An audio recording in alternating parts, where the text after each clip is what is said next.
Njagala kusesenkanya Sister Maureen ng'atuwa kastoreke sika amabega kakumpimpi wano naye nandyagadde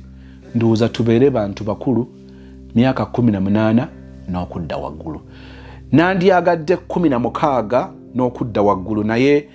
ate twafunyeewo abaana abalina omuze yeezira kulaba nga bataddeko bakulu bokka abaana abato bennyini be baba baagala naye buvunaanyizibwa bwa muzadde simanyi omwana atanaweza myaka 18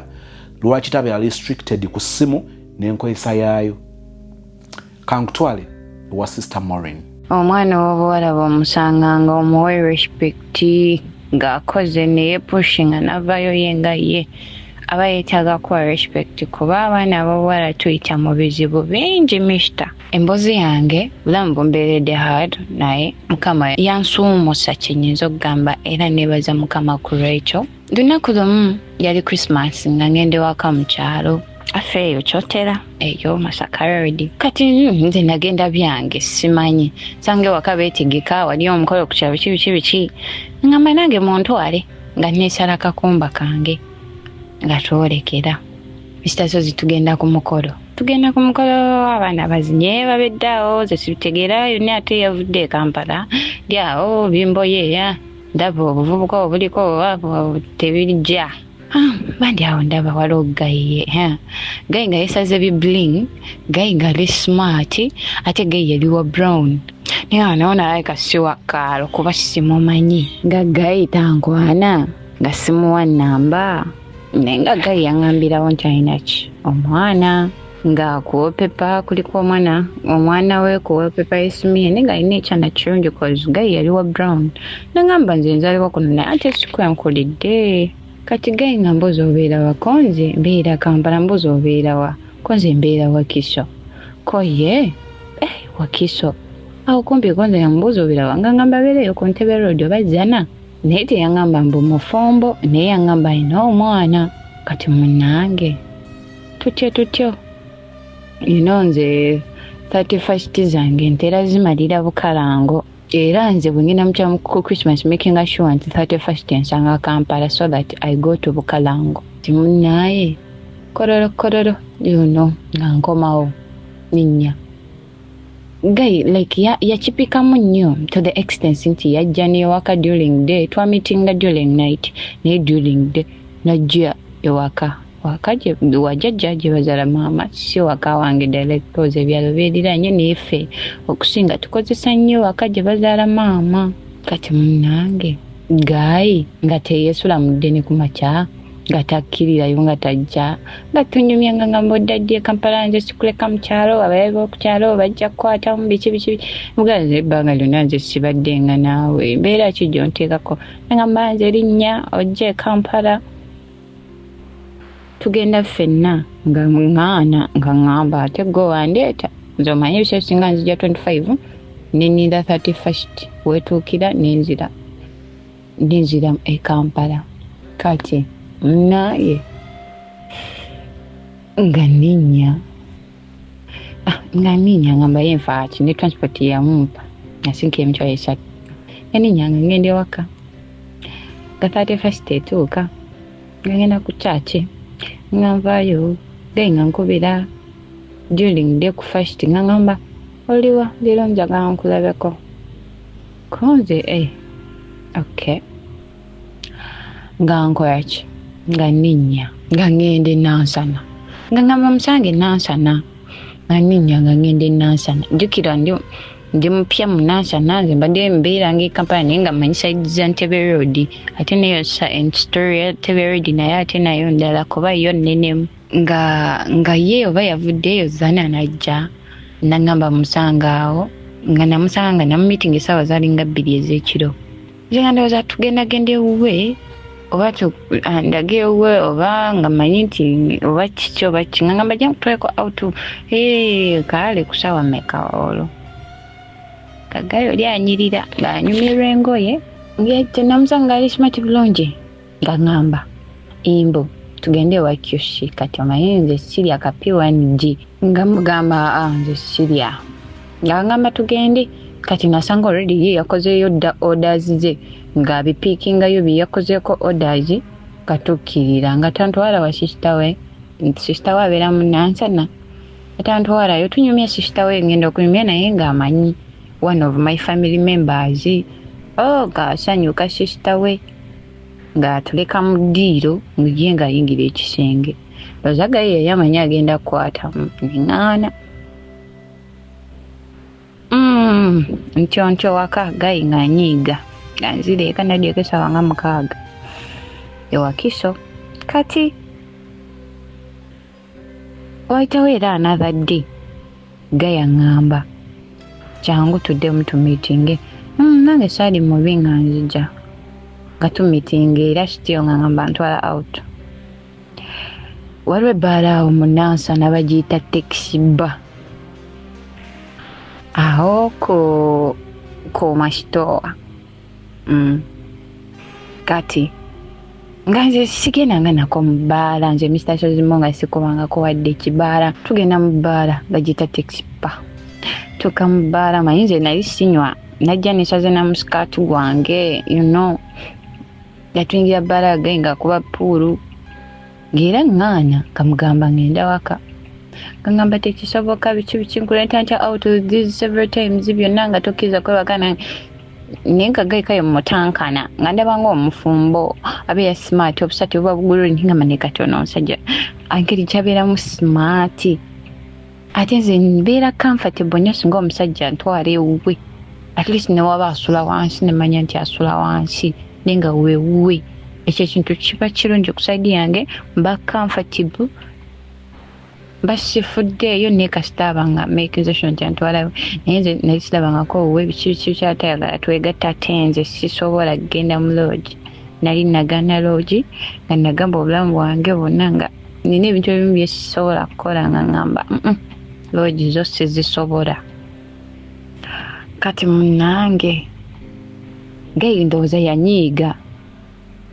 teyaddamu kunkubira kati essimu ejeegwa owayitawo like 1 week enfuna essimu endala nga kijjukira gayi nali ngudde nayo mukwano ningamba nkoze ntya okuddamu okusanga gaayo oyo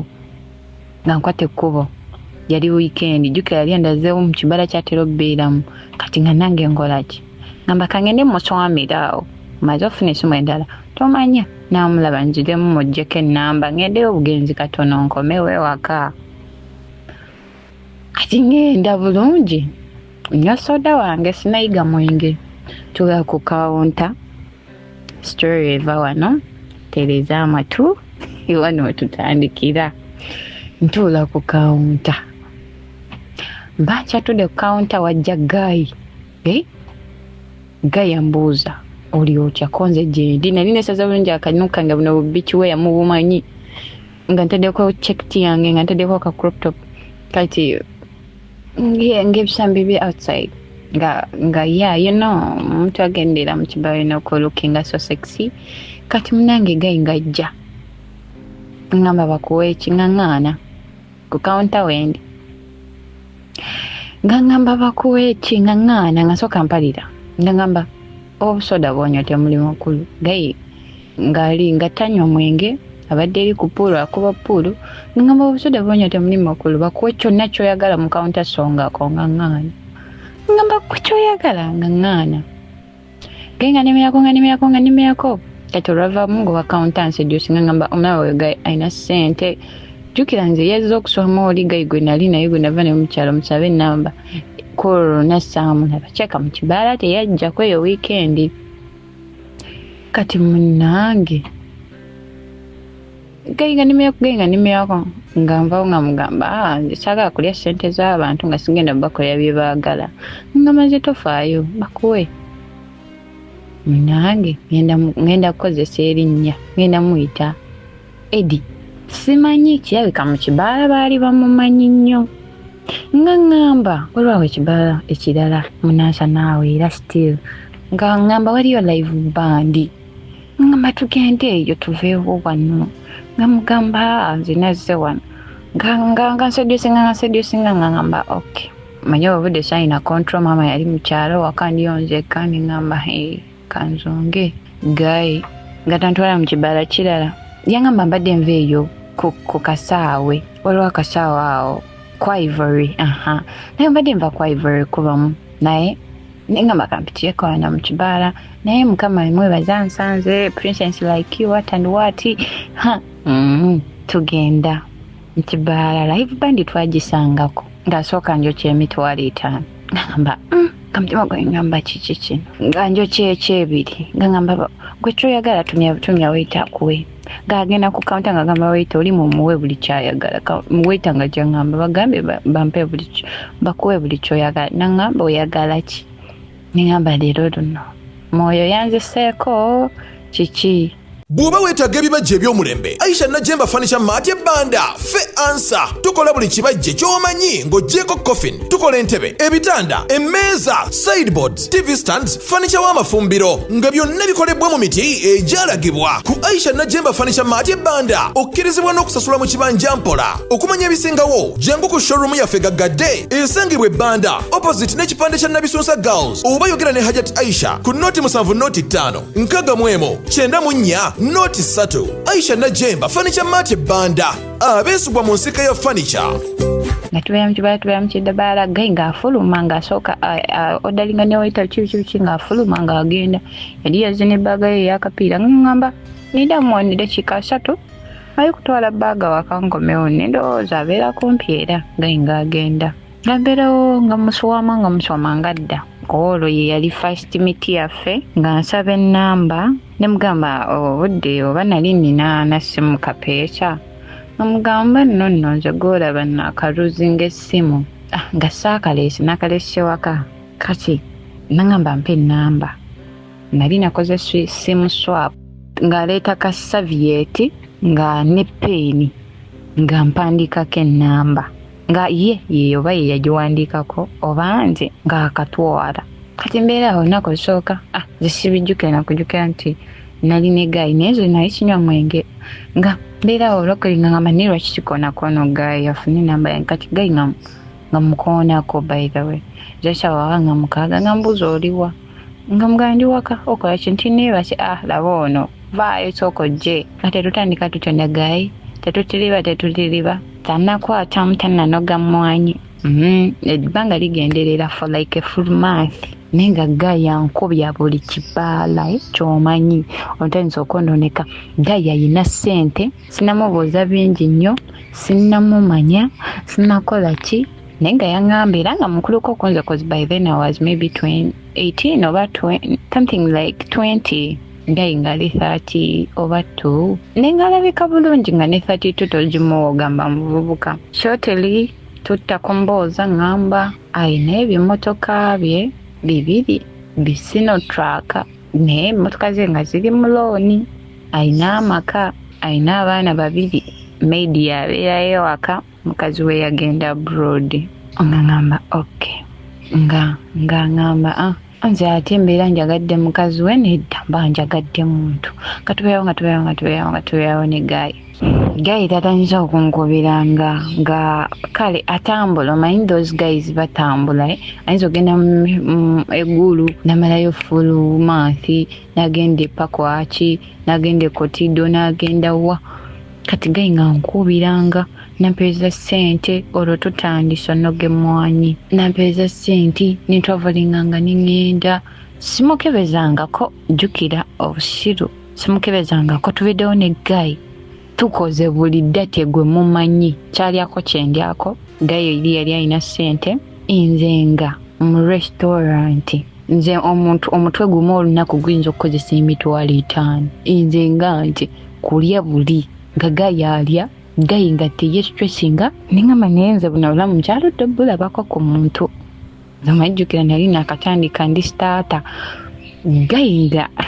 zisimanyi nakumanyi gayi nga ayambala nga tojasimukiramu okwambala mitwe 18 24 nengamba kiki kino nzalwa ndi starter gayi andaze buli kimu gayi ambeereddewo eryaddala gayi oliwe wazukukanga ng'essimu eriko emitwalo 10 nagamba za weekend naye nga tolinako kyogenda zikolako yakwata emitwalo 2 nagamba genda shopping engoye ezo zolina zikaddiye anange nga ngamba nalonda ekyapa mmanya waba talina tezigagaba DJ birigula data nenga tafuddeyo boyogera nani oba ina bu boyfriend oba okoze biki ngekyo takiwanyo focus yalinga ayombayomba nenga tabiwanyo budde mwaka guyiseewo tulina eggaayo oyo nebaza mukama nali sikozesa family planning nali sikola ki naye saafuna lubuto the moment wenabeera ne guy twakola buli date Mr. Sos buli date gwomanyi shortly ambasuukire ku kinyusi tuuka ekiseera maidi waabwe ng'afuna lubuto ewakaawe nga nze ndi byange era tudeetinga nga bulijjo maidi waabwe waka afuna olubuto jjukira mukyala we tabeera wali abroad kyokka ayina abaana babiri ayina amaka ge malungi ng'oli gayi ennyumba yazimba ennyumba y'amaka nga omanyira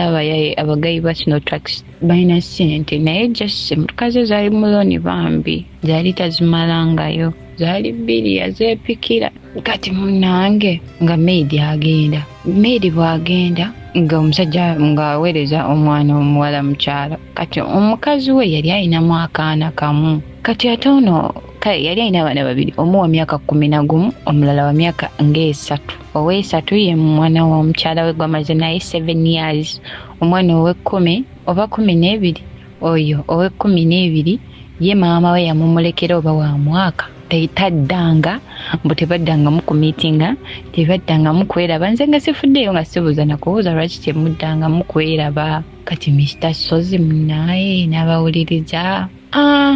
obudde omwaka gugwako nagendanga naye ng'omanyi tusabira nnyo wa Bugembe abapasita Bugembe nze omanyi simanyi oba sirina ddiini ntuufu naye nze nnoonya Mukama esifaayo azongaze wali ettendo wendaga azongaze Mukama mulina mu mutima mufiiringa nejjukira oli gayi yali mulokole gayi nga ngamba jangu ku church nga tugenda ne ku church wa Bugembe kuba mulokole tanywa mwenge mulokole biki kati nga tugenda ne ku church wa Bugembe nisanga yantegekedde ka seat olwo 31st oba nga yantegekedde ka seat oba overnight nangamba jangu nga ninya ne action enja mu overnight ne traveling anenzirayo kati obudde natambula ningende wakasawa zali mwendo ogwekira abaana bawala banaye muweze kino nvudde mu overnight tasitagamba nedda mwe baana mwe mbabulire asobola okulinda obudde buke oba yali overnight ya mwaka kinze simayina kumanya naye overnight sirigyerabira agamba pastor mulinde obudde buke before you go senga mwagala nze njagagenda waka kwebaka ngolo sirinya taxi zibaawo ziyimba wakiso nali nina essimu nga yagimpa yali kamuni 16 ngende waka ntuuka ku center ngenda nkomye ettooki bulungi nzigulewo maama ali mukyalo ku Christmas omanyi maama ye Christmas zazirira mukyalo maama omubbi yankuba oluyi omanyi okubeera wano zino enzigi zino ze bateekayo omukono nzigula ntaddeko tooki nzigulayo bwenti omubbi yankuba oluyikya yansaza nenyimuka nalinga adduka nantega nengwa katono nnyo omwagala tukyagenda mu maaso naye nga bwe nkutegeezaako ku bannaffe aba Dembelyo Airport Pickup ova bweru okomawo Kyaddondo tewandyagadde kutuukira mu famire y'obutereevu 1 tujja kukola ogw'okunona ku kisaawe Dembelyo Airport Pickup tujja kunona ku kisaawe tujja kutegekeraawo okusula obeere safe mu kifo nga ddala kyekyo ekikuleetera okuwummula oluvannyuma lw'olugendo oluwanvu oluvannyuma lw'okuleppoka here and there n'ogamba njagala mpumuleko then male zisinkane projects n'ebindeese e Uganda mu butongole Dembelyo Airport Pickup ejja kubanga ebimala. Madam Nancha Beatrice ayongera okutegeeza ku bufo buno obusufu bwenzikiriza nti obwetaaga. Atlanta baffe balungi ennyumba yiyo mpya gwagisookamu eri ku bugazi bwa 50 by 100 erina master bedroom eri self-contained erina n'ebisenge birala bibiri byebisobola okukola ng'ebyabaana oba ekimu nekiba ky'abaana ekyabagenyi toyi ziri bbiri ez'omunda mulimu effumbiro dining ne sitting yes buloba so inbox me oba munkubireko mwenna ajagala nyumba nnungi nnyo mpya ate gwagisookamu tubuuza video ya bujuuko mulooza mulaba estate ya bujuuko ettaka likyali ddene naye bali kutwala ploti speed olwayo tugenda kufuna ploti ndowooza neighborhood ogiraba vyo giraba olaba amayumba agali wano olaba enkulaakulana eri wano kumpi nnyo n'ekkubo toweza kilomita 2 eri kilomita emu n'ekitundu okutuuka ku estate. Omubbi yankuba oluyikya yansaza nenyimuka nalinga dduka nantega nengwa nano kati esimu negweri mbusubi ngeriko tochi naleeta bloka ta naginsata kajukira mukama naye mukama w'amaanyi niteekayo obugalo ne bukulubuka ne weno kuluba nefuna scratch naye omubbi yali ankubye bloka ku mutwe wallahi mwe baana mmwe singa ne wano siriiwo nze simanyi naye naggula ennyumba baneiba baali bafulumye naggula ennyumba natula mu kasonda nakaaba trauma yammalako emyezi ng'ebiri nga ndi mu kasonda bwenti nenkankana nga ne bwe nebika obuliri sisobola kubuguma nakaaba nengamba leero mbadde empeddi ano obuwala otambula ekiro kibi obanga tolinaako bantu bootambudde nabo ekyo nakyo kibi nakaaba ekyalo nenkikyawa natambula nenva ewakiso nali nkoze emikwano mu bibaala byetwakubanga ebyo natambula nenva mu wakiso ennyumba bagisasula stepdad waffe yali agisasula nakwate kuba nentambula nenva ewakiso okumala emyezi ng'ena nga siddangayo we bankubira ng'ennyumba gyeri buli kimu gyekiri naye nga natambulako kili straight nenkwatamu byenkwatamu nsooka ngendako ewaka mu kyalo for 1 month nga just recovering from that thing what happened there nafuna trauma kale kyaite kintookangako. That's the worst moment I ever faced in my life. Nengende waka mu kyalo nembeerayoko kati ewaka mu kyalo nkomawo kati kyali wange omu ayinayo we yali abeera nga mugamba njagala kubeera waleni nga ngamba jangu sina buzibu nga mbeere waleni 1 month ebijuke ng'ebyabawala beeryamu baleeta abalenzi ate aleni yali yagamba tavisitinga wa mulenzi omulenzi alina okujja ewuwe kati nga ngenda okwesanga nga ate ono omusajja ankwana neiba waba aleni tegujja bakidde tegusesse wetulamu katono nga guseka ngodda wetulamu katono nga guseka ngodda mbeere waleni 1 month ng'olwo ennyumba gyeri nina ebisumuluzo buli kimu kirina naye nga n'okuyimirira obuyimirizi bwe nti ku luggi lw'ennyumba we bankyapira nga nkankana nga ngamba sisobola kuddayo nga ngamba oba omubbi yabeera ndaba nga ntambula kati munnange aleni ng'akyaza nga nfuluma ebweru nga nze nzikirira wa Eddy nga ngamba gwe nga ngenda wa Eddy nga ngamba naye kati zino essaawa saawa ziringa 5 nga ngamba naye kati ekootiirayo kibi nga nnyingiza mu nnyumba ye nga tubeera mu nnyumba ye nasooka gaana nnyumba ya mukazi kubanga namugamba nga ennyumba ya mukazi ate omukazi taliiwo kati obeeramu kola ebyekisibo kibi nevawo nemanyiira jjukira netubeerangawo ne Gayi naye nga Gayi ayeka malaaya naye nga malaaya bano abatalagaye naye nga malaaya deeply like obwamalaya bwe buli munda nga kale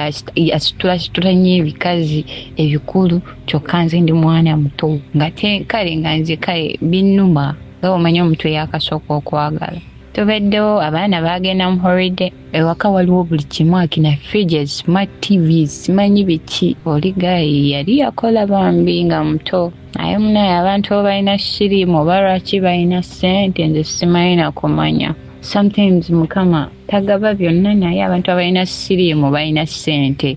ate baspendinga nga tebalina kyebeeraliikirira mpona ntya okusiigibwa HIV nekyeka nali musiru oba nali muloge oba nali mukinze simanyi nze Gayi tetwekebezangako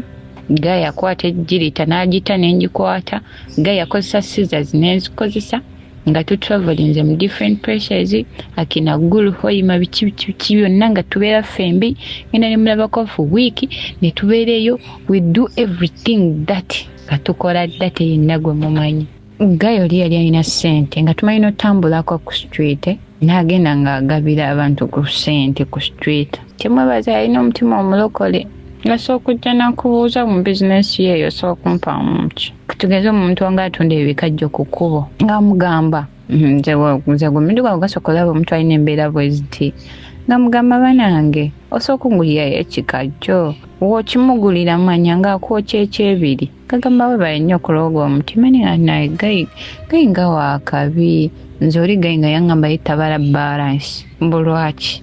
mbu naye awo omukisa b'amaduuka okwekulaakulanyako nga tabala balance yiza omuwazi ateka mu nsawo zenga nkaye ngamba litambale balance chi amanze sibala balance ngamba abantu bati musije bali banange tangamanga konti nyenda ko asoba ngenda ko rentingira wano nedda mundu eseka usesi kati nange gayi nkomiye wano nga ngenze ewekiro like nga kyewanga akyazija ataoza stance sakera kumachanga sibera wa gayi olidenga tegwako gayi nga gena na chapana ko maonze nga wendi nenga room yesijingire ya mukazi we kozi mwali mwengo ya za mukazi we n'ebintu ya mukazi we beyawo abaana batukesha bava mu holiday kati mbeerawo oba twafuna misunderstandings kinga ngenda najaye wachayo wange Warren kati gayi tamwegwa akabana omwana we yali alina okudda ku ssomero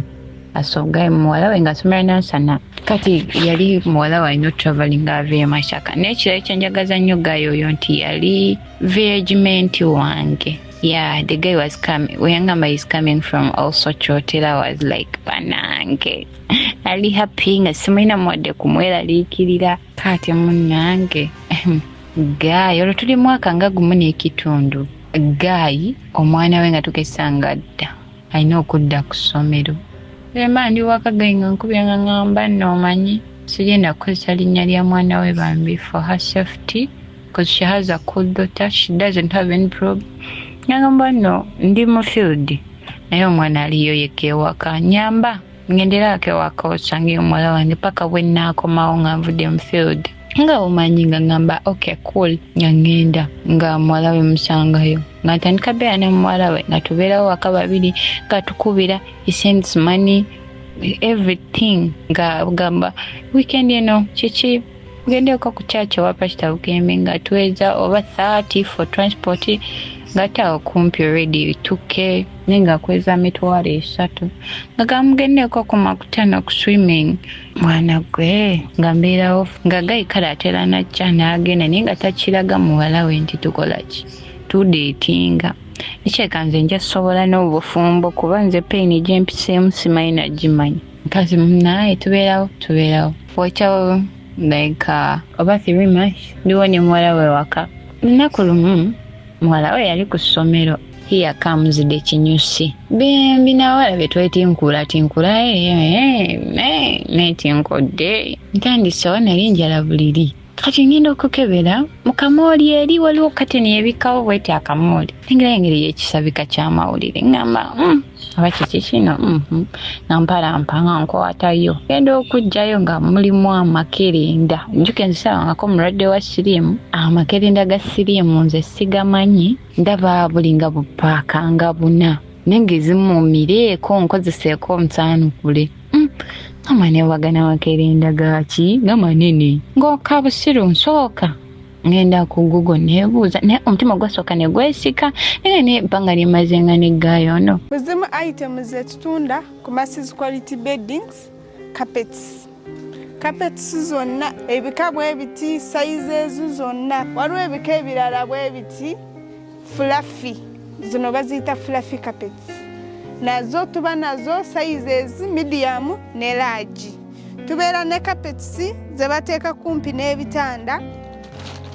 baziyita bedside carpets waliyo bweziti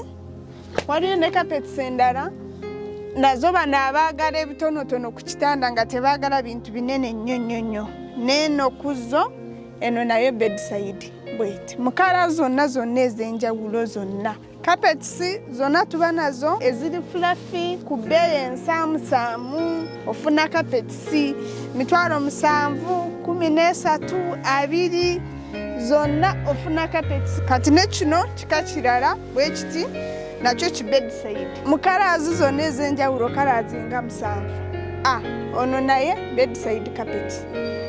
bano abataagala neera binene ng'oyagala teeka ku kitanda ono naye bedside carpet ono bwati kati waliyo n'ekika kino bwe kiti mu kala zonna ez'enjawulo kino bwe kiti ekyo nakyo abamu bakiteeka mu ddiiro makati omulala n'agamba eno sayizi nze gye njagala mu kisenge ono ayina fa bagiyita rabbit fa ono bwati ono agira mu sayizi emu yokka bweti eno sayizi eba medium Mukalazi zonna weziri. Zino carpets zisangibwa ku Massive Quality Beddings, esangibwa Nansana ku Mastowa opposite stage y'Ekyebando. Tuli makati ga Cheap Hardware ne Shell Petrol Station wansi wa Epic Motel. Enamba yaffe ey'essimu eri 07072198 eri ne ku WhatsApp. Amane wagana Makerenda gaki gamanene ng'okabusiru nsooka ngenda ku Google nebuuza naye omutima gwasooka ne gwesika ne ebbanga limaze nga neggayono ngate twabeerangako ffenna okumala wiiki simulabangako ng'ayina wadde Mr. Sozi abantu abalwadde bakweka. Mr. Sozi omuntu yenna abalala kiri mu bulamu kye basooka okusoma ku kweka mpeke oba yakikola atya bakweka eddagala oza nomala omuntu n'emyaka 5 nga tomulabangako ng'amira naye ng'omuntu amira. Mwana gwe ngendo searchinga ku Google mubuuza Mr. Google gana Makerenda bwe gati ne gati gakola mugaso kijjuka kwaliko erinnya lya Makerenda. Mr. Google ngamba used to treat humanitarian virus whatever ngamba kaweddemu.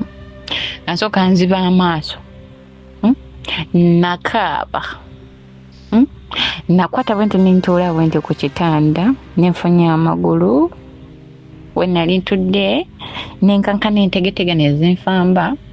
Tukefe wetwalinga ewaka maama yatuula tho maama ne tatange bali separate natugamba baana mwe mweraba ensi egenda bakuba ejja banyiga naye nze tebanga mwana ddanga wange nanneekwasa nti namulwaza oba yalwala in my hands mugenda genda ensi ejja bakuba buli omu amukuba ebibye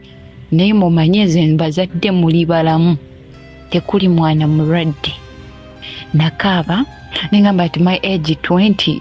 nze ndwale ntandikirewa at my age 20 jukira omusajja mmanyi byakwebaza mbwebaza tuli mu byaffe tangamba nga nako nti oba you want to marry me nenga jukira ni maka ga musajja katoro kyennaliko kyennali simanyi oba nali mufumbo oba sitaali ayi mukama saasira ya rabbi oba nali money minded nze simanyi what was on my mind oba I was seeking for hope oba but I was what jukira ennyumba y'ewakiso gyeri mama taliyo tatera kubeera yali mu kyalo kyokka step dad waffe agisasula ate nga tajjaayo nenga agisasula. Omusajja yasasula ennyumba emyaka 3 nyebaza ba step dads bonna ba taking care of responsibility abaana batali bammwe big up bagiya mukola kyamaanyi bambi tusiima. The guy took care of us, took care of me. Kati banammwe ngankaba obusiru nkwata Makerenda ngateeka mu kaveera kolo wa dokita wa musawo waliwo kakilinika akaali okumpi nga mugamba musawo gana Makerenda gakola ki nga olwo sinna confirminga nga ngamba gasiriimu chaye nga ngamba gasiriimu nga baana mwenzi b'amaaso natambula kiwalazima kati akubira mukubira mubuuza empeke nzikwata ekifaananyi we nti naziwa mu kibatu nga mubuuza zino empeke zaaki WhatsApp aika ali avuga mukubira video ko mubuuza zino empeke zaaki nga ngamba ndibize soko ndekemu biki nga soka muzabuzawo nga mugamba gwe toina kyo ngamba zino empeke zaaki Genga ngamba enze mpeko laba nazala wange yali abeerawo nazeerabirawo mbukati nezikwata neziwanike y'abaana tebazoonoona olira Mr. Sozi obujoozi bw'abasajja sajja sifumbirwangako kyetulimu nange kyenali simanyi Mr. Sozi nga nkwata Makerenda ate munange sweetheart ng'atuma omuntu eka ng'agenda olabe omwana ali eka teyeekola kikyamu nga waliwo anko gwe twetuyita anko ng'ajja dduka ngamba kikimubadde ki nga mulaga nga mubuuza naye kati ye beeyinako oyo anko yali ayinako oluganda ku mukyala we ku mukyala we ali abroad nga ngamba nze kyenyinza okugamba bw'oba obadde weegatta n'ono omusajja tokiddamu nze nga mugamba ngambye gannazaala we biki nga neesigulirako ekya ngambye gannazaala we nga ngambye gannazaala we nga nguma ng'olwemwanyi tetunoga nze nga ndowooza kerera gannazaala we kubanga ngamba njafuna n'obudde nga tike bagatwale mu kyalo mnyumizaamu kyayi wange alini muga I need this and this happened to me nga ngamba gwe oli musiru nze sikulabangako nga ngamba sooka obala amakere funa akakebe ak'ekitundu bala empeke ezirimu bw'ona asanga nga bazimizeeko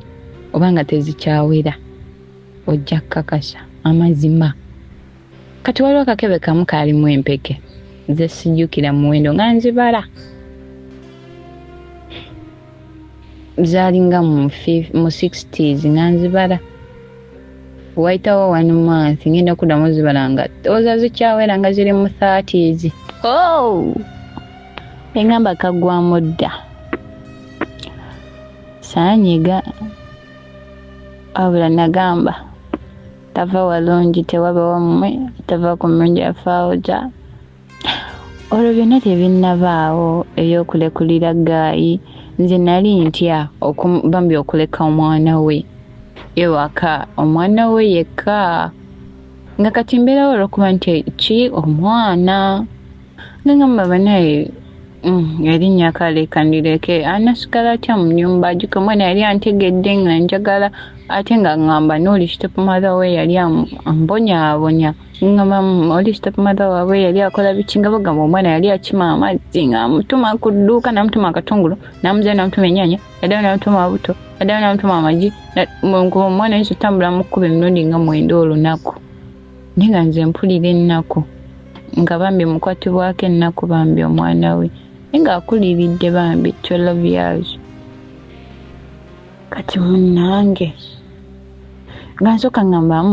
kaŋŋomerwe n'omwana mukuumeko taamweggweko kyeka nja kufumba kuba omutima nina mugumu kaŋŋomerwe n'omwana tetwaddamu kwegatta na gayi ntegedde amazima mulwadde asula mu ruumu eddako akomawo nga yanyiiga ng'akomawo tatutunula nako ng'ayingira ruumu ye nga yeggalira ng'ayingira ndi mu coincidence eyo ndiwo omusajja gwe simanyi gwe nasanga e Kampala ennyumba yange yaffe gyeri Wakiso tetugisulamu naye nga ndi awo naye nga nange simanyi lwaki bwendi naye maybe just because omwana ono yali annuma mukazi we twakomawo akoye asoma bambi kali kankwasa kale ennaku nga akanyu katera okunyumiza nga nempulira ennaku bambi ajjukira ono omwana yali talabangako ku maama we kuva ku mwaka gumu zolwo nga simanyi kyali kyatuukawo nze nanyiigira omusajja n'omusajja n'anyiiga jjukira obudde wange nalinamu plans zange z'okujja abroad era nga nkimanyi ngenda kujja olwo ndi mu 21 years ndi mu 20 years naye nga nnize mpeze 21 years mbeerawo ne gayi tanyega atuuka ayitawo nkale nenkubirako kyayi wange omu yali ku kiro nemunyumiza nanga ogusajja gwadde kwagala kutta ogwo nga ngamba kati ensonyi guleka gwazifudde obusungu ogusajja tubeerawo tegunyega naye nze nkuba emisaso zimu nali nsobola okubeera ne gayi oyo wadde yali mulwadde singa yali afuddeyo oba nga yeewaddeyo oba nandaga oba some care oba kikyewakyo oba singa yali concerned nnyo oba singa yali ayina wantadde nandratingira somewhere nanteramu good things nali nsobola okusetolinga naye wadde nali mmanyi tegedde nti mulwadde nze nga sifudde eyo oba nali mwagala nnyo nze simanyi oba yali lava oba nali musiru nze nga ngamba oba ndwala nze asoose abalala balwala nenetegeera nti gaye yali mulwadde naye era twaddamu ne twegatta sigamba nti bandi proud naye nali nkwatibwa ennaku kyokka nga mbakwatibwa ennaku bambi nze nasimanyi kumanya oba naliko ki zekyo sijja kyogera sikimanyi. Omwana atuuka mukazi we akomawo mukazi we yadda kyeka yadda balina misunderstandings yansangawo ewaka nandi mu ntebe najja bulungi nemulamusa nayingira mu kisenge najjayo ensawo ze ez'engoye yali azze n'owa boodi ebweru n'abitikkako n'agenda nenvayo nemulingiza nako nga ggwerayo eri kasozi neŋŋamba kati oba kikyono kati mwana gwe gayajja alwala alina stress z'emmotoka baagala zisika ennyumba yagiteekayo mu kufuna emmotoka baagala sika bintu gaye yali alina ssente atuuse ekiseera alisitaaka oba sente yazikosanza nga bikinzi naawe tetumanyi kale emirimu gye gyatuuka ekisa nebibeera kitaaka kale alina we yadireyinga emmotoka naakola ne batamusasula waliwo oluguudo lwe bali baconstructinga n'amalirayo obudde bwe bambi ne batamuwa ebyaddala nga banka egenda kuzisika nga bazaagala basooka basikako emmotoka oba emmotoka yagiwa omwana n'agitomeza n'emalawo omwezi mulamba ku kkubo nga tekola kati ate n'endala kale emmotoka zamukozesa loosi bambi kale nga ebyo byonna ebyalingawo nga mpulira ennaku ennuma kuba nti mulekerera nga mpulira kale kinnumiriza mulinga kinnuma nembeerangawo ku lw'omwana we bambi embeerawo kati gayajja alwala goba gwali musujja mbeerawo ntekenga care one day ntekenga care second day naye kaba HIV balwala tebalwala bubi baba beetaaga special care sebo nga gayi yaŋŋamba mbutasobola kundwaza nga gayi yaŋŋamba mbuye nake oba buno olaavu lusiru ngamba nze ngenda kwetreatinga HIV ajja kuwona nga ye bwanyumiza nti ye agenda mwetreatingira awoni tagenda kudda nekyeka nali musiru ebyo byonna mbijjukira kati nga ndi mu kiyumba nenzibuka neŋŋamba naye nali musiru naye oba ndiko ki kati bannange nga mukazi we talinnya tava mu masaka mama w'abaana nga tajja aminamu omwana omulenzi kati nga omukazi ajja nansangawo still omukazi we yajja nali ntudde mu ntebe negenda mu kisenge bwe nagenda mu kisenge olwo omusajja alina abakazi babiri mu nnyumba emu omukanga omusajja ngamba agenda kujja naye ajja genda tagenda kubeerawo nze nga mbeerawo nga nguma nga ngamba oba omukazi agenda oba agenda ng'olwo aligenda sawa teziweze 12 tagenda ziwezeemu tagenda engamba omulwadde ali mu ddiro yebase mu ntebe oba bali balaba biki omukazi ajja nga ajja ne fruits yajja ne fruits biki nga batijjaawo gamuliisa engamba ngagenda mu kisenge nti naye nga nina ekintu ku mutima nga kintuga ng'ekintu ku mutima kiri kunzita nga nkola ki nga bayingira kisenge my god nali nfa nfulira basekera mu kisenge nagamba oba nkwate ejjinja ngende nkuba endabirwamu z'ennyumba zonna ziyiike nagamba oba nkwate ki esepiki ngende TV njikube yonna eyatike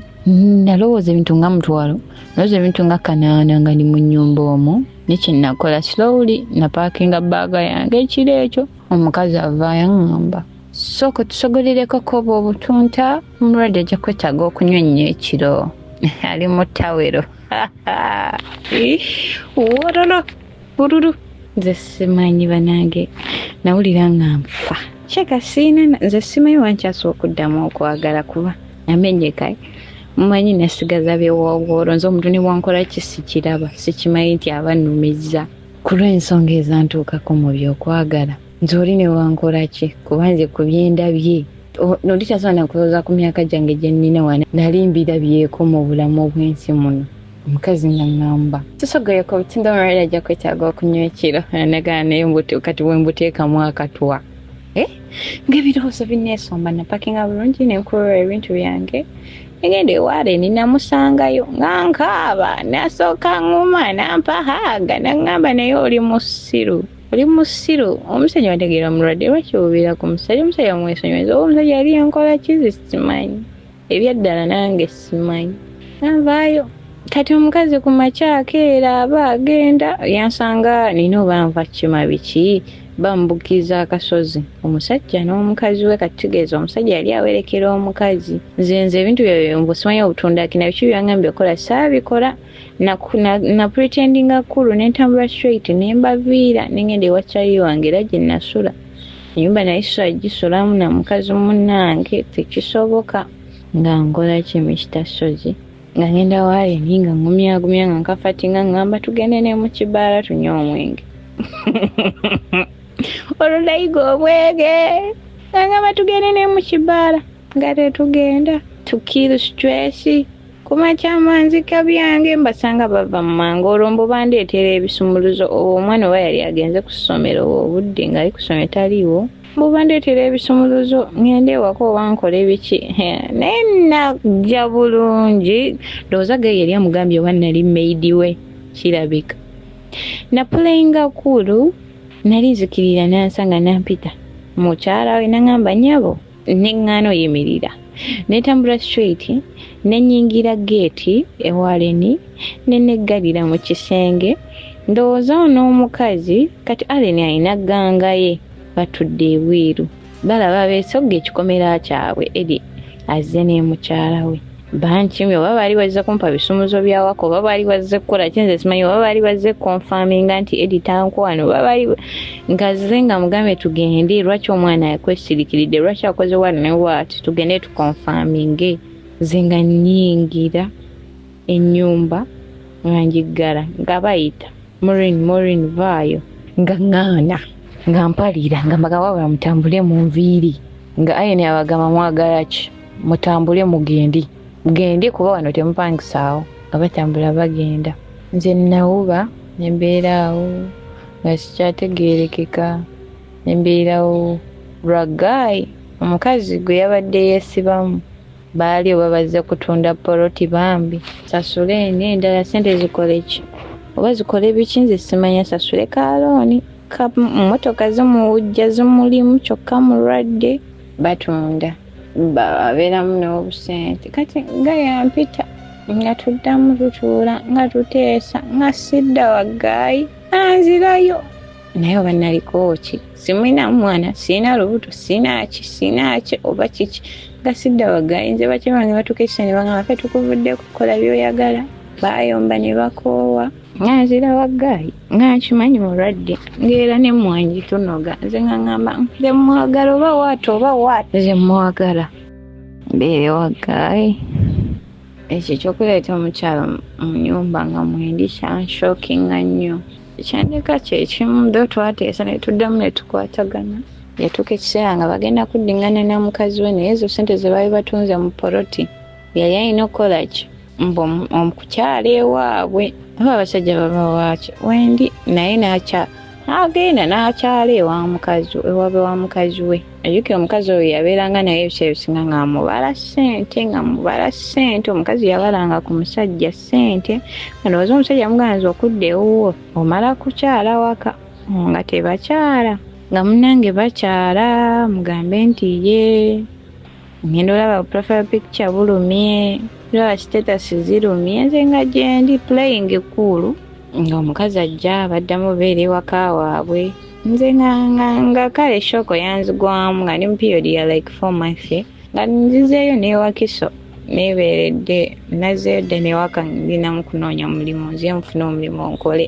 neesonyiwa omusajja obudde yabeera omukazi yakava abroad n'agula akamotoka ke naye nga akamotoka omusajja yatera okukavugamu poreja kati ng'omusajja avuga akamotoka k'omukazi najja n'andaba naye bakisimisita musozo bakyali kiki ekyo simanyi mutuufu mbeera wano nagenda embijjukiramu nenga ndali namira piini gayi ng'ajja n'andabako ewakiso mu motoka y'omukazi n'entuula netunyumya n'agenda nangamba ngenda kurentingira nenga nze oba nretingira nga kyenjagala asiifudde eyo ng'omusajja mwagala Mr. Sozite lwaliwo nga bankubira nali nakola dda application zange eza abroad when naweza 21 years process nejjamu nekwajja buto Mr. Sozi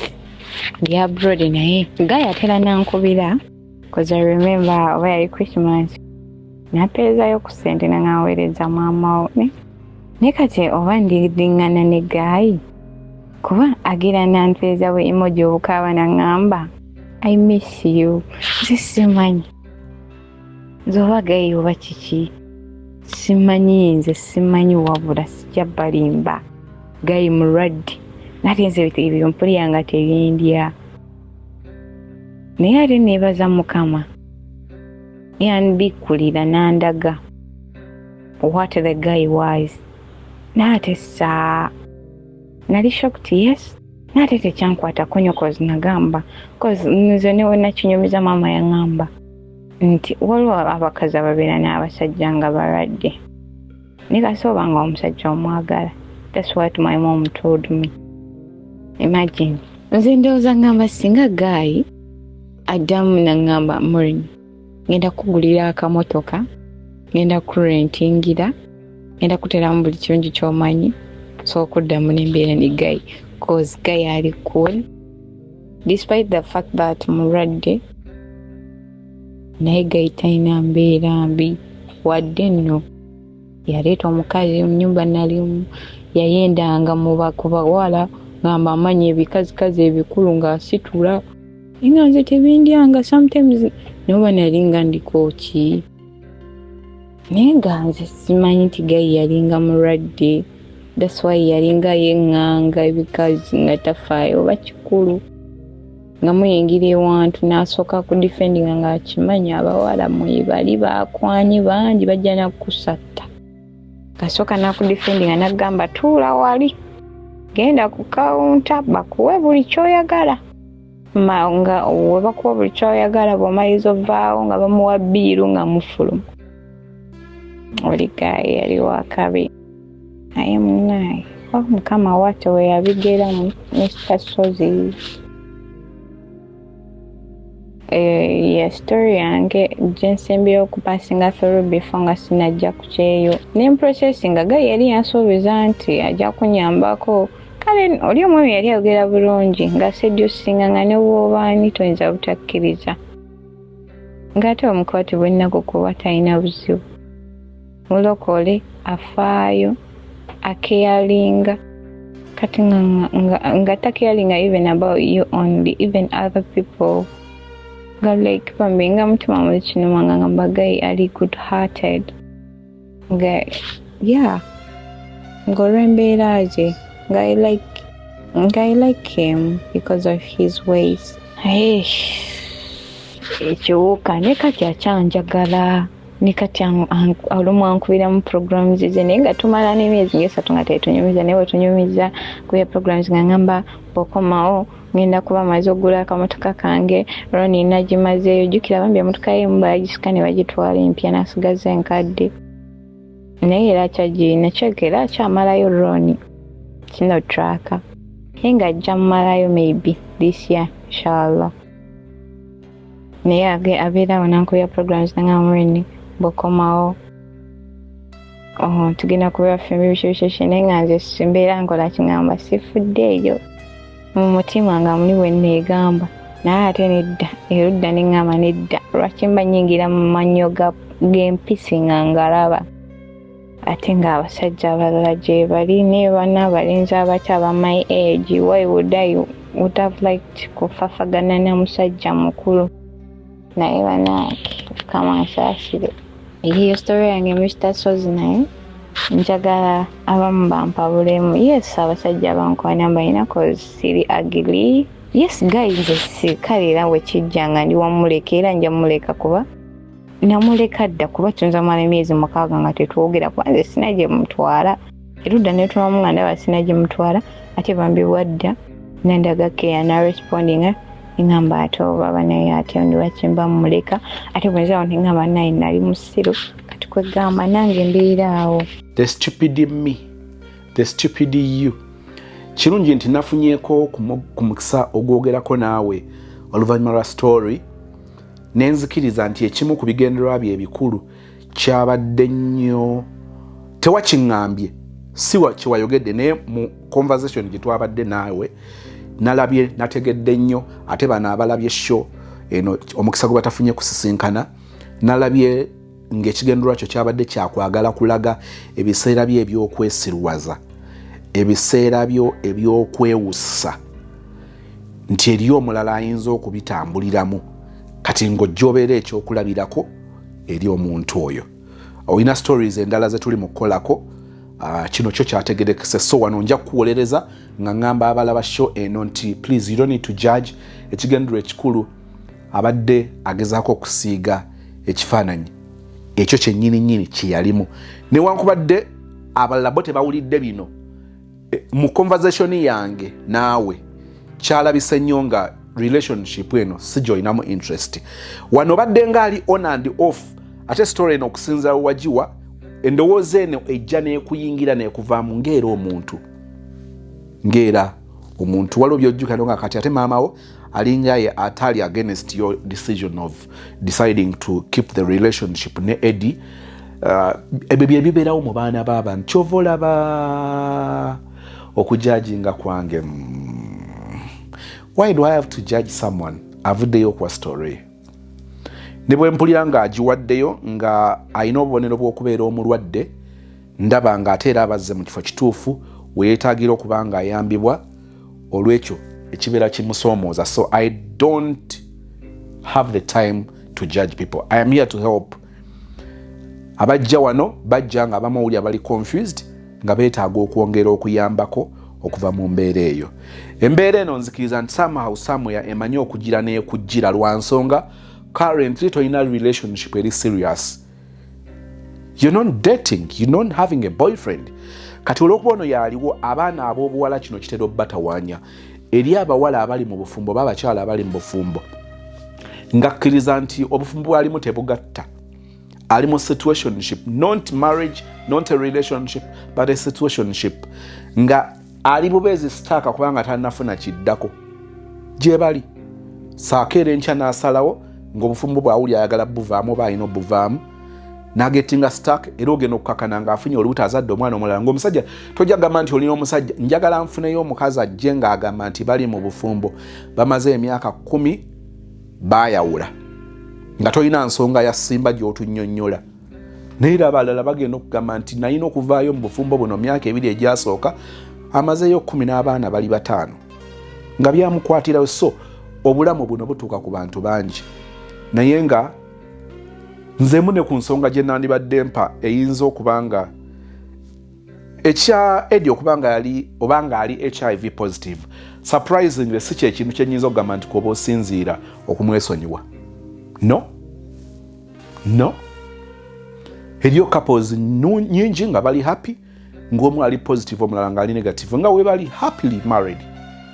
nga they are not complaining. So eyo si ensonga ate nze gye ndabanga threat mu relationship oba kyogezaako oba okugattagatta gayono obeere naye omuleke. Not a big deal.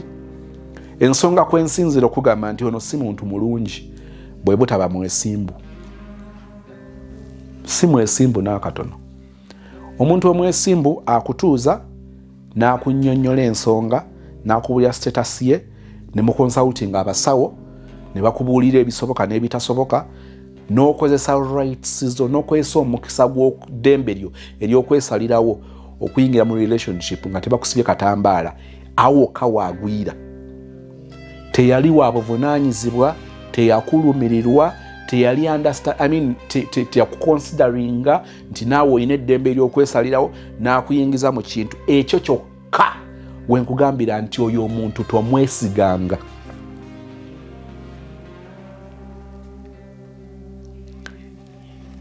Oh my God. N'aleeta omukazi omulala mu nnyumba. Okimanyi nti awo wali oyinza okufiirawo, wali oyinza okuttirawo omuntu, wali oyinza okwekola ekintu, wali oyinza owunzikira eruzira. Omuntu oyo mubi nnyo bwe kituuka mu bwesimbu, ate nga kikulu nnyo kye twetaaga mu bulamu. Abantu abatali beesimbu si balungi kweriraanya. Omusajja oyo nyinza omugeraageranya n'omutemu. Si buli mutemu nti yali akutte essasi emmundu n'atta omuntu n'amutomeza emmotoka. Waliwo abantu abatta n'ebikolwa. omuntu ono gwogezaako okumulaga nti yali mulungi teyalina ensobi. Ensobi yalina nnyingi nnyo. Kale busirusiru bw'abaana ab'obuwala abamu obw'ebiseera ebyo eby'obutamanya. Omuntu bw'akugambanga nti oli muto ng'ate toli mu baana bano babebi bakupampa bano bakutwala ku masomero kugenda kulinyisa vaani, ekyo kyokka kivumo. Era bw'owulira nga nkozesezza ekigambo nti bwali buto, another word for buto is busiru. Nze saagala mbeere wano nga mbasiiga buzigo nga bw'owulira nga nkozesezza ekigambo nga bambi yali muto, bambi bwali buto, eyo nvuma y'Abaganda ey'ekintu ekikulu ey'obuvunaanyizibwa. N'akuvuma ng'akuweeweeta ati maama bwali buto, maama kyali kito. Abato bakola ebitegeerekeka, n'ayenga enfuufu. Buto. Nolwekyo ekyo njagadde ekigambo nkibayingizengamu. Era naawe bw'obanga oyagala okuvuma mu ngeri eri polite, gambanga nti muto. Bambi kibrother awo kyali kito. Bambi sister awo yali muto. Mukyala oyo awo yali muto. Ekyo nti nakyo kiyize. Kakati ebiseera ebyo eby'obuto mu baana ab'obuwala nga bakyalimu obuto, waliwo ebintu bibalowooza nti bikulu. Si buli kirungi nti kikulu. Sente mu relationship nungi, ne si kyekikulu kwe tuyimirira. Era tuwaligambye nti relationship z'abagagga ze zisinga okuwangaala, era be batanobwako bakazi. Mukwano nabo bano benkya n'eggulu nga bazudde nti sente zaali nnungi mu bufumbo ne si ze ziyimirizaawo ate amaka, kubanga zo zijja ne zigenda, amaka ne gavaawo. Kyenjagala okugira mu kino kye kino, abaana ab'obuwala kambabuulire olwaleero kye mwetaaga abamu ku mmwe si basajja, mwetaaga mirimu. Nkiddemu ani nkangule ku ddoboozi aivo. Abaana ab'obuwala olwaleero abamu kye mwetaaga si basajja. Weetaaga kufuna mulimu osobole okubanga osobola okukola ku bizibu byo ebyokukola enviiri, ebyokukola ku njala zo, ebyokugulayo kasawo, ebyokwetwalayo autu, ebyokukola ku buzibu bwo obutonotono. Nga kye weetaaga si relationship, kubanga abaana ab'obuwala bangi ennaku zino mukola ensobi ne mugenda mu relationship nga tolina nsonga ya buvunaanyizibwa eyimiridde ekuwagaza musajja oyo. Money. If you had a good paying job, you wouldn't be in that silly relationship. You wouldn't be wasting your precious time with that nigger. But because he's giving you some money for upkeep, so you be there and think nti omusajja okusasula rent kabonero kakubanga akwagala nnyo, nti omusajja okubalira $5 million n'azikwata n'azikuwa, nti olwaba akwagala nnyo. Is that what you call love? Sente nnungi mu relationship, but si mpaji nene kwe tuyimirizaawo relationship. You be there and give reasons for loving that man because he gave you money ziwaweereza mami ku Christmas. Mukwano, ekika kyewammwe bwavu bwe bubatawaanya. You need jobs. Mwetaaga kubaako we muyimiridde n'osanga maama ng'atendereza omuko okubeera ow'ekitiibwa, okubeera ow'obuvunaanyizibwa, kubanga yamuweereza $20, kubanga yatadde ebintu mu bbuutu n'abitwala ku buko. Mikwano, obwo bwavu bwe bubatawaanya. Nkiddemu kikunyiize bulungi otegeere. Bw'obeera ngaawo nga kwe mulabira omusajja eyawasa muwala wammwe, mukoddomi wammwe, kwe mulabira okuba nti wa magezi, kwe mulabira nti mulungi wa buvunaanyizibwa, kubanga akwata obusawo bwa sukaali n'abuteeka mu bbuutu n'emiceere ne babibaweereza ku Christmas, ne musinziira okwo okulangirira omusajja bw'ali omulungi eri muwala wammwe, mukyalina okukola ennyo kubanga muli baavu. Sudiru, mwami ntake, bakibirige, bakirumira, bwe bato bapima abakoddomi ab'obuvunaanyizibwa eri abaana baabwe.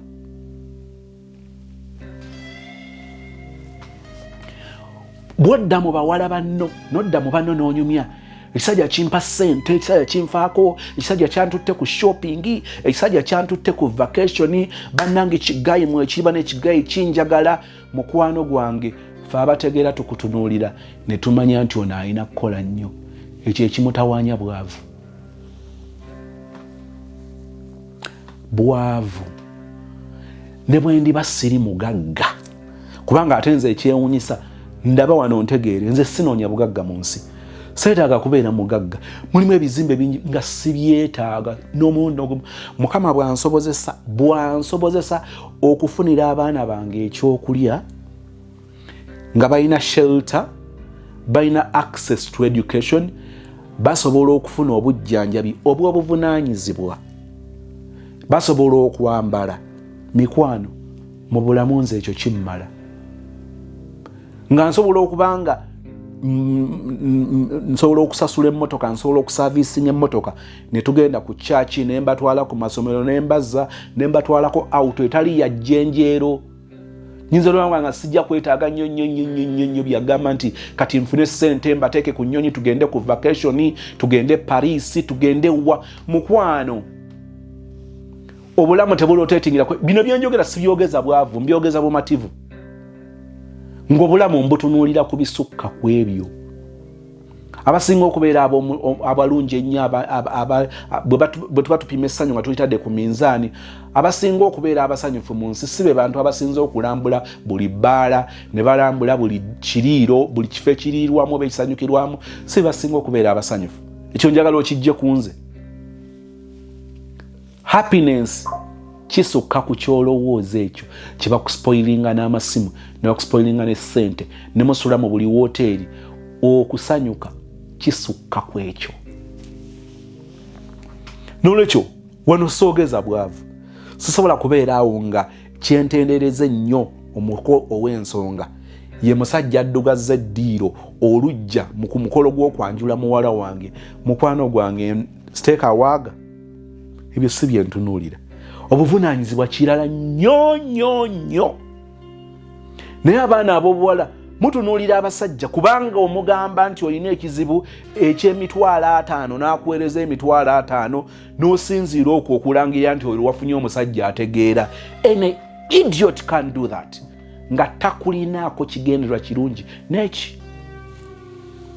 n'osaba 5 n'akuweereza 8. Bannyinaze mukule abasinga mwetaaga mirimu.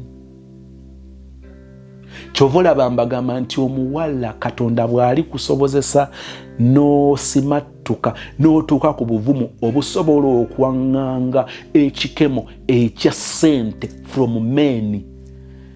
oyisanga omukono mu maaso n'ogamba nti Mukama akujja awabi. Bw'owulira nga ssente tezikutengula, bw'oba owulira genuinely kino okimanyi mu mutima gwo, you don't need to show in the comment section, no. Bw'owuliranga ng'olina obuvumu oburesistinga temptation z'abasajja okuyita mu ssente, ng'omanya Mukama akujja awabi. Abaana abawala ebibasuula kubasasulira renti, kumugulira bugatto, kumutwalako ku Javas, KFC n'abwatula enkoko bw'agimeketa nga n'omulenzi bw'abala emirundi gy'agenda okukumeketa. Byebyo ebintu ebibasuula. So ekyo tekitegeeza nti relationship gye weetaaga. No, you're just looking for ways of surviving. You want to show your relevance within your clique, your group. Nti naawe osobola okweya n'essimu ey'omulembe ekuba ekifaananyi ekiriko Samsung ezaalagirwa, Google Pixel, iPhone bikoze bitya, okuvuga emmotoka ennungi. Mukwano gwange weetaaga mulimu. Ekyo ekiri mu kutawaanya kye bayita obwavu. N'osanga abazadde nga bamatiza muwala waabwe, omusajja alina ssente, omusajja yagula ettaka lye, omusajja yazimba amaka ge, alina ennyumba z'abapangisa, yakola bizinesi ze, alina ekidduuka mu kikuubo, alina amaduuka g'amasimu. Ezo nga z'ensonga ze bawa muwala waabwe okugenda okufumbira omusajja. Njagala kutegeeza ako kabonero ka bwavu. era tuba tulina kukola nnyo. Ekika kyammwe bwe kiba ku level eyo ng'ebyo bibakunyumiza ku musajja gwe baagala otwale, obwo babuyita bwavu. Temwetaaga musajja, temwetaaga muko, mwetaaga kufuna mirimu mukole. Era omusajja oyo ekyamaanyi ky'oba omunoonyako, musabe akuwe kapito oba akuweerere. Byenjogedde biruma naye kwafumintiriza oyongedde otegeera obuzibu bawala baffe bwe bali gwamu nga bakuze, banyinaffe obuzibu bwe bagwamu, n'emikwano gyaffe okutomezebwa kubatomezebwa. Bwavu, bwavu, BWAVA, bwavu. I mean VU, BWAVU, bwavu.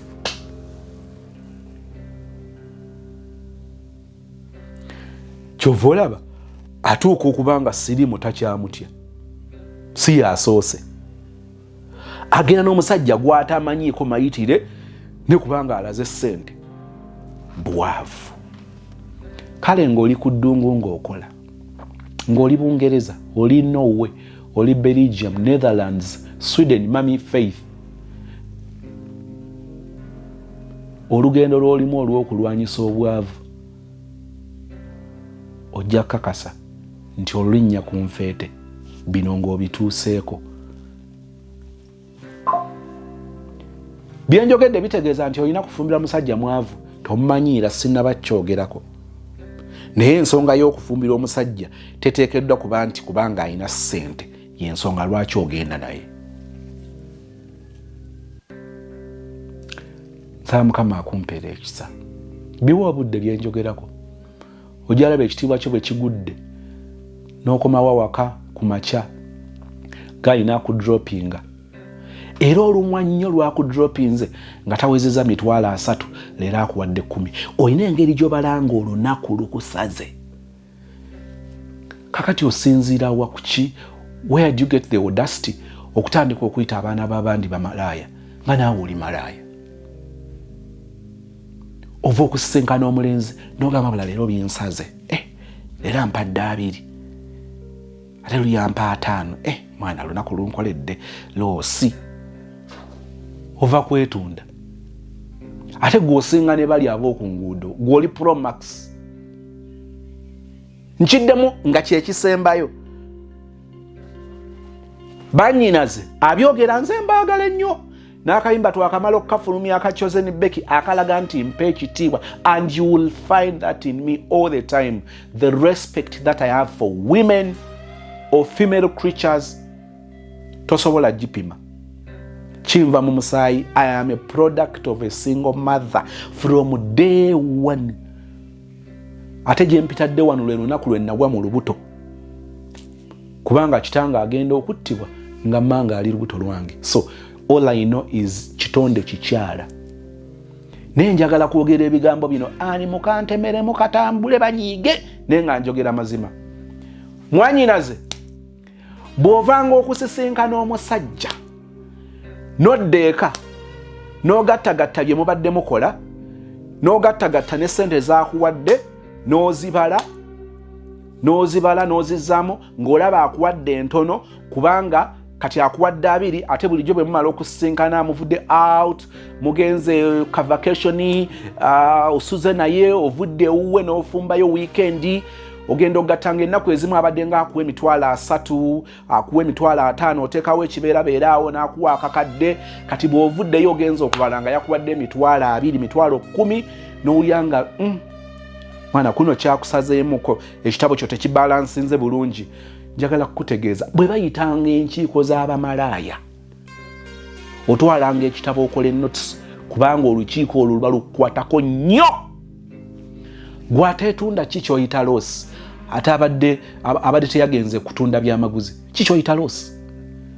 Bw'obanga ddala onoonya laavu nga si kwetunda, kiki kyoyita loss? Omusajja okubanga leero akuwadde emitwalo 3 nga bulijjo akusiibula akuwadde 10, kikyoyita loss nga teweetunda.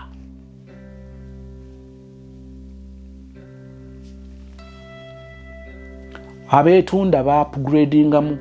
bava ku street, bali mu mayumba g'abazadde ab'obuvunaanyizibwa mwe beetundira. abeetunda bakazi baffe, abeetunda bannyinaffe. Asisinkana omusajja ku evening ne balya enkoko ne bakola biki, n'abanga alina ekibalo nti ekisajja kino bwe kimpaayo 10 kijja kuba kintambuza. Mugenda okwawukana nga akudropinze budropinzi nanga tujja kwogera novaayo ng'onyiize takuwadde ssente. Okoze rosi yakigwa atali malaaya. Njagala nkiddemu kikunyiize. Osisinkanye omulenzi for that evening. Ne mugenda gye mugenze ku Cafe Javazi, mugenze mu kimolo yona mutambudde. Olidde buli kiramu, akuwadde buli kimu ekyokulya. Mutuuka okuwaawukana, akuvuga paka ku kikomera kyewammwe. Akusiibula nti mujja kwogera. Pretending nti everything is okay. Ogenda weesooza. Kubanga akudropinze mu kifo ky'okukuwa ssente. Ogamba nti bikusaze. Gwe atali malaaya, biki ebikusaze? Nze Becky Sozi owa Remo Beauty and Wellness Parlour Eseta. Mu bimu ku bye tukola mwe muli body massage therapy, facial treatments, counseling services. Gwe omwana w'omuwala ovaamu akaswa akabi, gifa ebbaawo waffe abakyala, obundula amazzi amakyafu, wazibikira enseke, bw'onookosa gifa ebbaawo ono gw'ojja otuweera obujulirwa. Tulina kofi ono alimu ebirungo 6 mu kintu kimu. Gano Dama Coffee 6 in 1. Mulungi eri abalwadde ba sukaali, mulungi eri abalina obubonero bwa kansa, mulungi nnyo eri gwe akakalu kano okuyita mu lunaku. Mu health wellness treatments tulina reflexology sandals. Nungi eri abazimba ebigere, bw'olinnya wansi owulira nga afumitibwa mu bigere. Zirelaxinga muscles zo okufumitibwa kuno ne kuggwaawo. Ziyamba omubiri gwo okutambuza omusaayi. Ziyamba ku bwongo bwo n'embeerayo eya bulijjo. Buli peesa lyolaba ku ssande eno lirina ekitundu ky'omubiri gwo kwe lituuka buli lw'ojambala. Olwo obujjanjabi ne bukolebwa ku mubiri gwo. Osobola okugigula n'ojambala mu ofiisi yo, awaka, osobola okugyegulira nga ggwe, ogigulira mukaddewo, oba jjajja kuba ate abo bagyetaaga nnyo. Okumanya ebisingawo ku bino byonna, kolagana ne Remo Beauty and Wellness Parlour Eseta. Ku nnamba ezo eziri ku screen yo for direct calls and WhatsApp.